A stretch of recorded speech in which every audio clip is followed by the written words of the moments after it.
Hamzah Sheeraz there, who at the moment in Las Vegas, I believe, no, LA, apologies, finishing his camp. Obviously takes on Tyler Denny September 21st.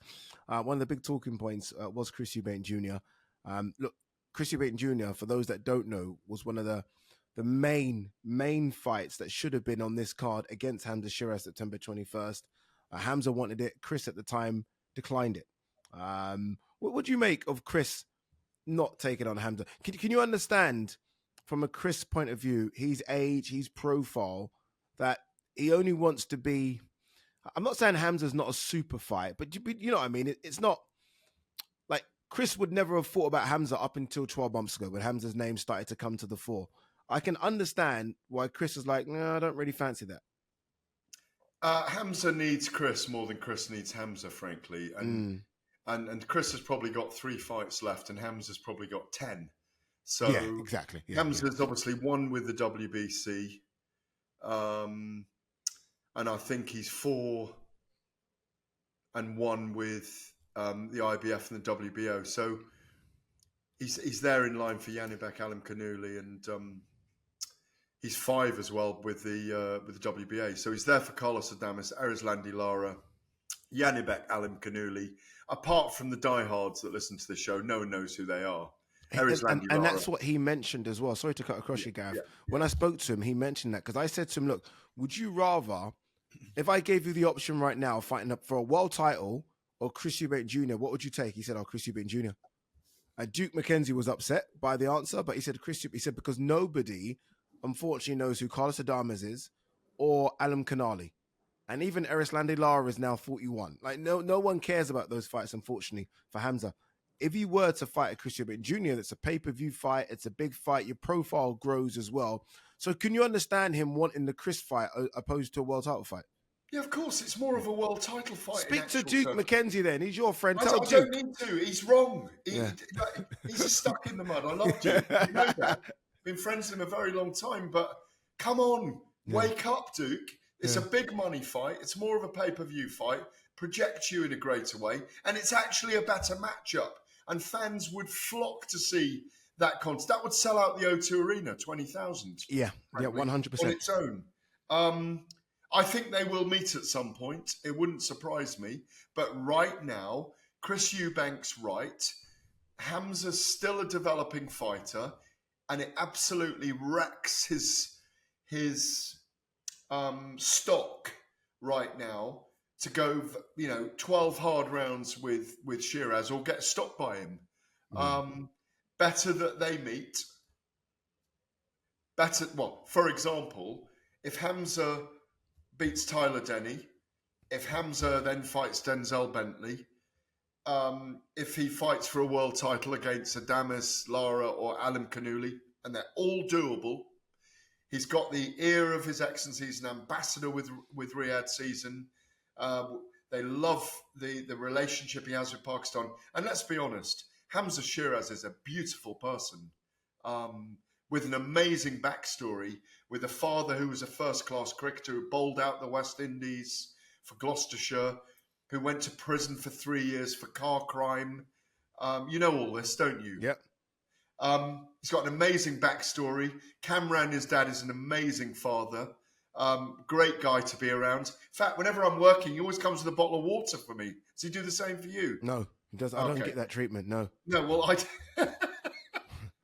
But there's a rhythm. You can see the business of it. Do you see where I'm going with this? No, I think Hamzah's career is planned out for the next 5 years. I think they're so efficient with what they do. I think Hamzah's so efficient and articulate, and I'm with you. Good-looking guy, great guy. Like, we'll go to the top. And we'll go to super middle as well. Yeah, we'll go to super middle. Could even go 175. He's that big.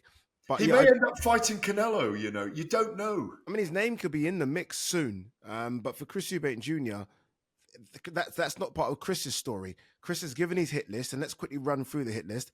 You tell me what's realistic on this hit list. So, Conor Benn, realistic or not? No. Billy Joe Saunders, realistic or not? Of course not. He's about 250 pounds. Yeah, not at the moment. Then no, not at the moment. Not at the moment. I mean, I was thinking I'd like to see it. That was all. Canelo. He was in the mix for September. Like his name was brought up. Yeah. In September. Crawford. Yeah, possible. And Erislandy Lara. And the reason why Eubank will take that fight is because he knows that he's not going to get, probably, if it's a Riyadh season fight, he's not going to get less than 5 million for that fight. You know what would be interesting about that fight, the Crawford one? Obviously, look, Chris Eubank Jr.'s, I think, career best performance was last time out against Liam Smith. Feels like 20 years ago, but it was only last year. His trainer was Bomac. Bomac is Crawford's trainer, so that means again Eubank would have to find another trainer. Yeah. So that's a bit annoying. And finally on that list was Erislandy Lara, who fights Danny Garcia on the undercard of Canelo Canelo Belanga. Erislandy Lara, I think about 120 now. Yeah, it's not a great. It's not a great style matchup for him, you know. But there's a lot of other guys he could fight. Andrei Mihailovic. He isn't going to fight. Absolutely. What are you doing, Gareth? You know Chris Eubank Jr. is not fighting no Andrei Mihailovic when I don't even know who Andrei Mihailovic is. All right. What about this guy? Go on. Fedor Shurkazan.